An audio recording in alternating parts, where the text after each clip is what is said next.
Hey, everybody, it's Congressman Jamie Raskin coming to all my friends in Maryland's beautiful 8th Congressional District and beyond throughout Maryland and across the country.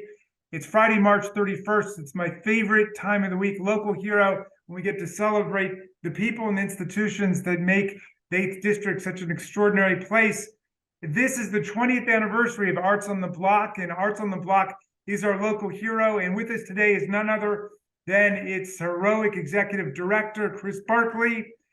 Chris leads Arts on the Block's mission of empowering creative young people to pursue fulfilling careers in the arts and to contribute to the quality of life of our community. And under his leadership, Arts on the Block provides great experiences in the arts, in entrepreneurial training, to open up new pathways of learning and self-discovery and achievement for our young people. So Chris is an education advocate. He is a management professional. He himself is a working artist, photographer. Chris, thank you for being here and thank you for accepting Local Hero for Arts on the Block. Congressman, thank you so much. You have been a friend and an advocate for young people in the congressional district and in Maryland and in the country for quite some time. So we really appreciate this honor.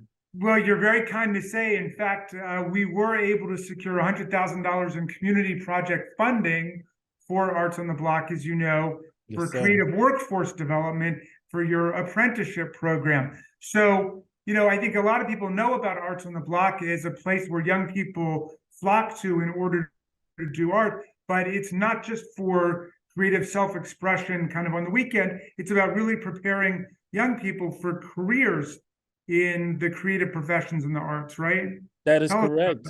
That is correct. So one of the things that is great about what we do at AOB is that, in fact, we really do workforce development through teaching art and teaching young people how to make public art pieces. So they have the opportunity to work with clients, be it the Department of Transportation in Maryland or Montgomery County, or it could be a private commission that someone's doing that they want to work on their backslash. And we teach those young people how to work as a team to develop designs that would be presented to the client, and then turn around after the client decides what that design is that they'd like to see, to actually work on it together, right? So it's all of these soft skills that employers are saying they need, the ability to think critically, to work together, but also we are getting them prepared for that next step.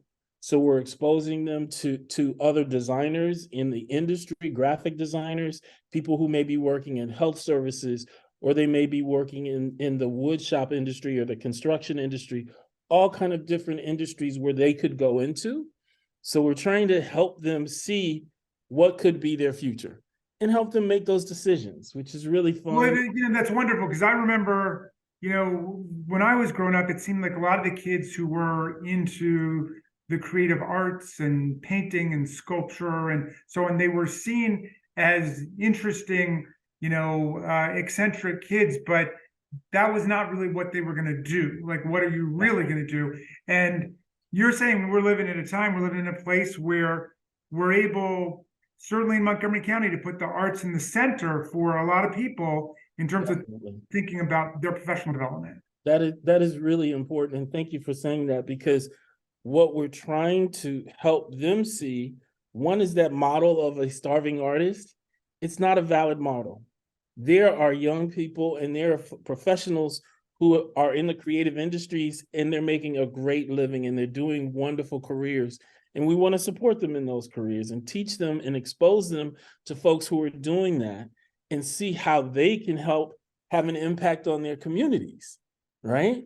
Because you work with artists all the time when you're designing posters, you're doing album covers, you're doing advertising. There's somebody who's either drawn something or printed something or sculpted something or filmed something, or in my case, photographed something, right? That promotes a mission. Yeah. And they need to really know that this is a viable career for them. There are options out there and opportunities. So that's great in terms of the individual self-expression of the artist, the professional development of the artist. But what about the other side? What is the impact on the community? I mean, why are the arts so important for a community like Montgomery County? Well, the simple one is beautification.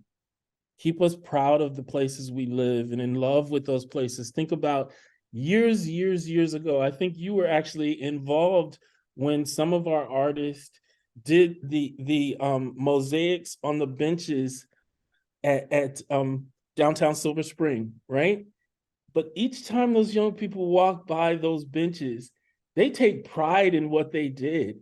They take pride in beautifying it or seeing their grandmother sitting at a bench where they did the mosaic that's on the back of that bench. It gives you ownership, right? And the arts allow us to come together in a particular kind of way as a community. And it goes across, our political differences. It's just, look, we enjoy seeing things that are beautiful and they have an impact in allowing us to share, So that's something that I think public art does that is incredible, for any community. And we're lucky in Montgomery County that we have a community that supports public art. And, we just want to continue to do more of it. Well, look, Chris, I want to salute you for your magnificent work in Arts on the Block, for everything it's done for us over the last 20 years in terms of recruiting and cultivating talent among the young, and then beautifying and enriching our community. Montgomery County is a beautiful place for people to live and to work, and you guys have a lot to do with that. So thank you so much. Thank you so much. Can I just give one quick shout out to our founder, Jan Goldstein, who had an amazing vision back in 2003 to build this organization. And with Kareem Karoga, who was the lead teaching artist at that time, they did something that I don't think they could have envisioned what we've been able to do with more than 200 pieces around this area. It's really made a difference for young people and the full community in this area. So thank you so much for that honor. And I want to just salute them for beginning this. Well, thank you, Chris, and I will echo what you just said about Jan Goldstein, my old friend who was the visionary who created Arts on the Block to begin with, and she's a great artist. She's doing her own pottery now on the Eastern Shore, as I recall, and but she has made something meaningful that you've kept going and you've made grow in some fantastic ways. So we're saluting everybody involved with Arts on the Block today. You're our local hero. Really appreciate it. Thank you so much.